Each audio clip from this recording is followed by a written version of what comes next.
Hey friends, Maria from Kindred Root here. Today we're going to continue our series on weaponized exhaustion and activism and how we can stay present without completely destroying ourselves in these crazy times that we're living in. So I'm titling this one today, Small Acts Equals Big Changes. And let's get into it. So, when we think of activism, what often comes to mind are the big visible actions: protesting, marching, writing letters, supporting political candidates, donating money, and boycotting certain businesses. These are all valid and important. However, there's another form of activism I'd like you to consider. It's the kind that starts with small acts to create big change.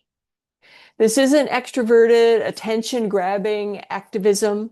It's not flashy, loud, or media-worthy, but that doesn't make it any less powerful.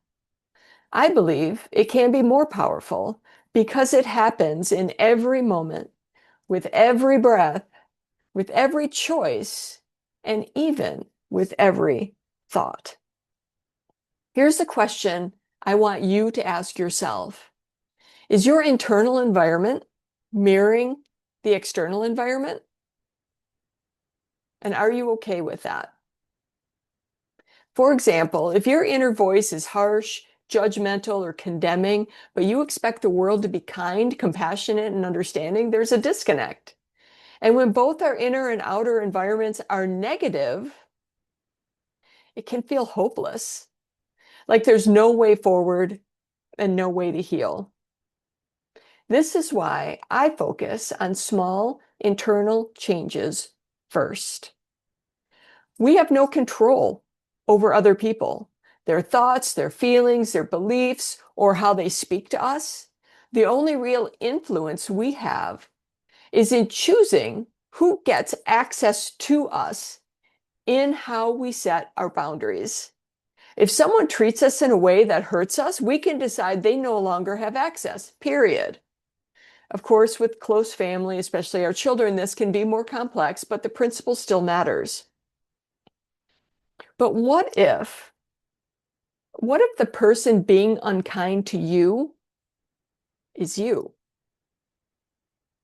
If we are constantly bullying ourselves in our own minds, we become more accepting of bad behaviors from others, whether it's from people in our personal lives, leaders in our government, religious figures, or society at large. When our internal dialogue is already cruel, we're less likely to maintain strong boundaries. We may not even feel we deserve them. So ask yourself, between how you speak to yourself and how others speak to you, where do you have the most influence? Where are you most likely to create consistent, lasting change? Many of us who have experienced trauma hold on to a fantasy where the person who hurt us finally sees the light, comes to us, admits they were wrong, and apologizes. And maybe in that moment, we imagine we'll finally be able to stop blaming ourselves, stop punishing ourselves, and start healing. But the truth is, the odds of that moment happening are slim. And even if it never happens, you are still worthy of healing. You are still capable of change. And you are still allowed to create a different life for yourself. We can't control another person's actions or beliefs, but we can transform our own internal landscape. We can choose to speak to ourselves with more love, forgiveness, grace, and compassion. That's where the real healing happens. That's where the magic is. That's where growth begins. It doesn't happen from the outside in. It happens from the inside out. And while the X-Files told us that the truth is out there, I'd say in this case, they got it wrong. The truth is in their hearts.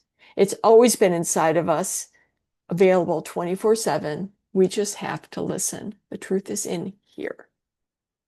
Small acts start here in the quiet moments when we interrupt that mean, critical voice and choose instead to listen for the softer one, the one that carries the wisdom of our truest self.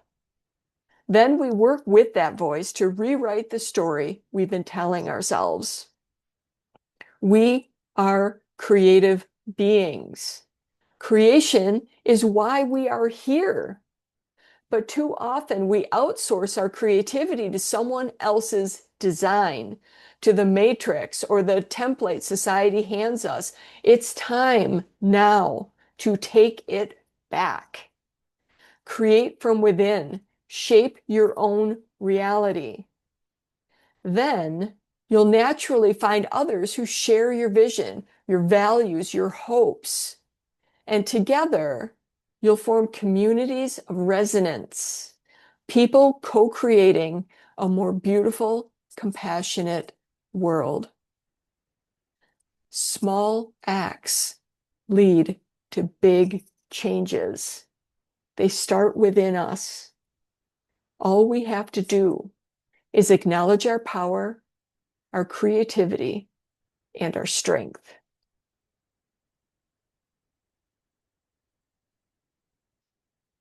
Leave me a comment below and let me know how you utilize small acts as resistance, small acts to create big changes, not only within your life, but in the world. Because what we create here ripples out. What we accept here ripples out. What do you want your ripple to look like? Be well, friends.